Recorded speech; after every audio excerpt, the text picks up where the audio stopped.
بغیر حکمت کے کوئی کام کرو گے کبھی کامیاب نہیں ہو سکتے. حضور صلی اللہ علیہ وسلم بھی حکمت کے ساتھ کرتے تھے. ایک مرتبہ حضرت عائشہ اور حضور صلی اللہ علیہ وسلم دونوں بیٹھے ہوئے. حضرت عائشہ نے دیکھا کہ آج حضور موڈ میں ہیں. حضرت عائشہ نے پوچھ لیا تنہائی میں, حضرت ایک سوال کروں, آپ نے فرمایا کرو عائشہ. فرمایا حضرت آپ کی اتنی بیویاں ہیں, آپ کو سب سے زیادہ محبت کس سے ہے؟ آپ نے فرمایا تجھ سے.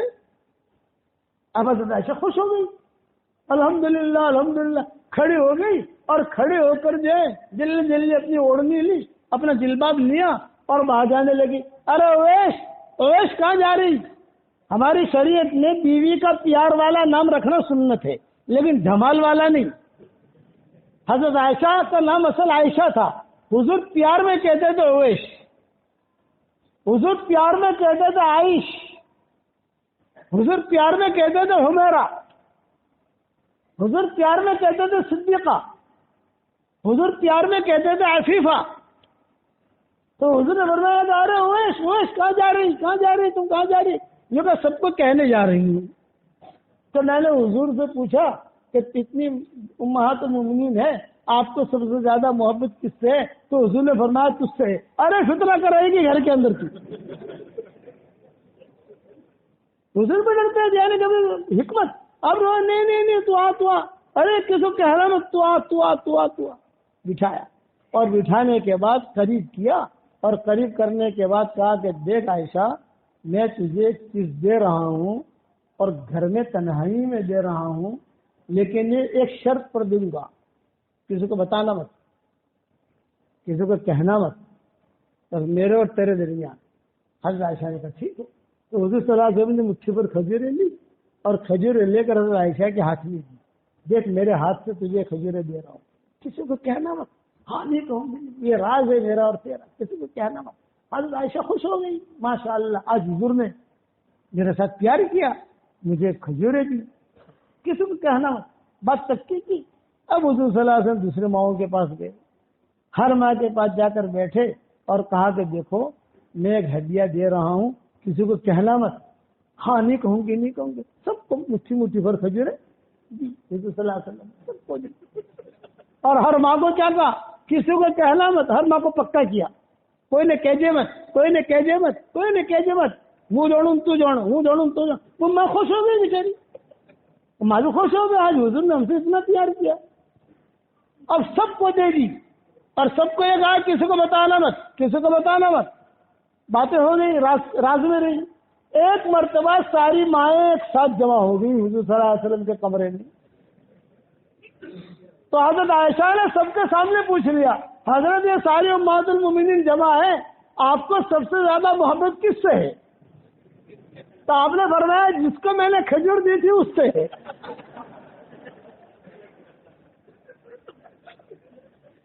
اللہ ہم جا کے نہ رونے والو, اب سب کو دی تھی, سب خوش ہو گئی. اب یہ قصہ حدیث میں کیسے آیا؟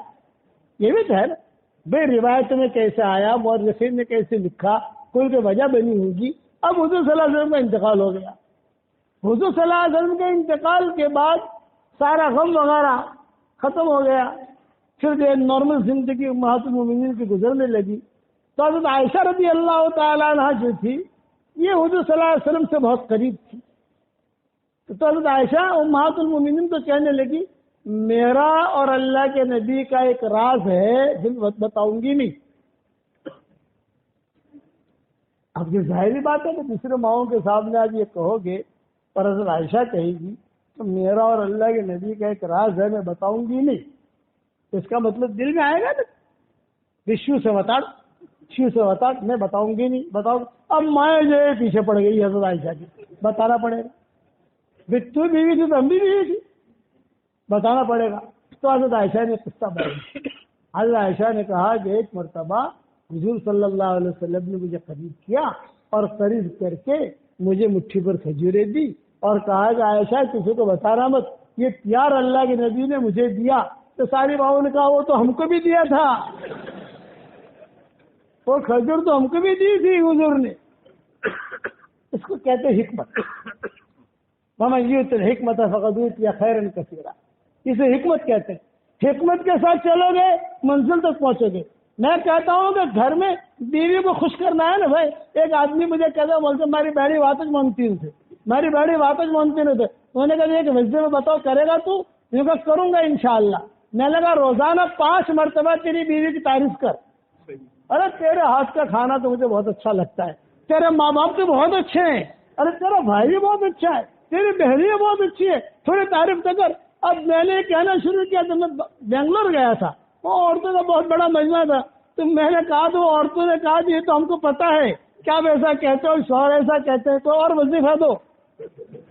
تو میں نے کہا بیوی کو خوش کرنا ہو, بیوی کو خوش رکھنا ہو تو مہینے کی پہلی تاریخ آوے نا, گھر خرچہ دیتے ہو نا, ساتھ میں ایک لفافہ جو ہدیے کا بھی دے دینے کا. 1000 روپئے, 1000 پاؤنڈ, $1000, تھوڑے 1500 روپئے, 2000 روپئے یہ آپ پیشہ تارا گھیجا خرچنا. گھیجا خرچنا پیشہ آئے تو سیکھو. ان વધારે કોમ ના લેવાનું, محبتوں હાથે રહેવાનું. کتابوں میں لکھا ہے حشر کے میدان کے اندر بیوی اگر کہہ دے یہ میرا شوہر اچھا ہے, اور شوہر اگر کہہ دے یہ میری بیوی اچھی ہے, تو سمجھ دو 75% مسئلہ آسان ہو گیا. خالی 25% ہی باقی رہے گا. اس لیے کہ عورت جتنا شوہر کا راز جانتی ہے اتنا کوئی نہیں جانتا. اور شوہر جو بھی, میں گیا تھا تو ایک ممنونی تھی, ممنونی ایک ہمارے قریب کا گاؤں ہے, وہاں سے مول صاحب તમે આટલા ફરો છો, આટલા મોટા મોટા બયાન કરો છો અને મારા શોહરને બી લઈ લઈને ફરો છો. મોલ સાહેબ તમારાથી મારો શોહર રહેશે ને તે જીબરીલનો મોટો ભાઈ થઈને રહેશે. એ સાફ કામ છે, જીબરીલનો મોટો ભાઈ થઈને, અને મારા પણ આવે છે ને તો ઇબલીસનો મોટો ભાઈ થઈને રહેશે. મોલ સાહેબ ફજરની નમાજ ભણતો જ નથી, તો તમે આવી કેટલી શીખવાડો છો?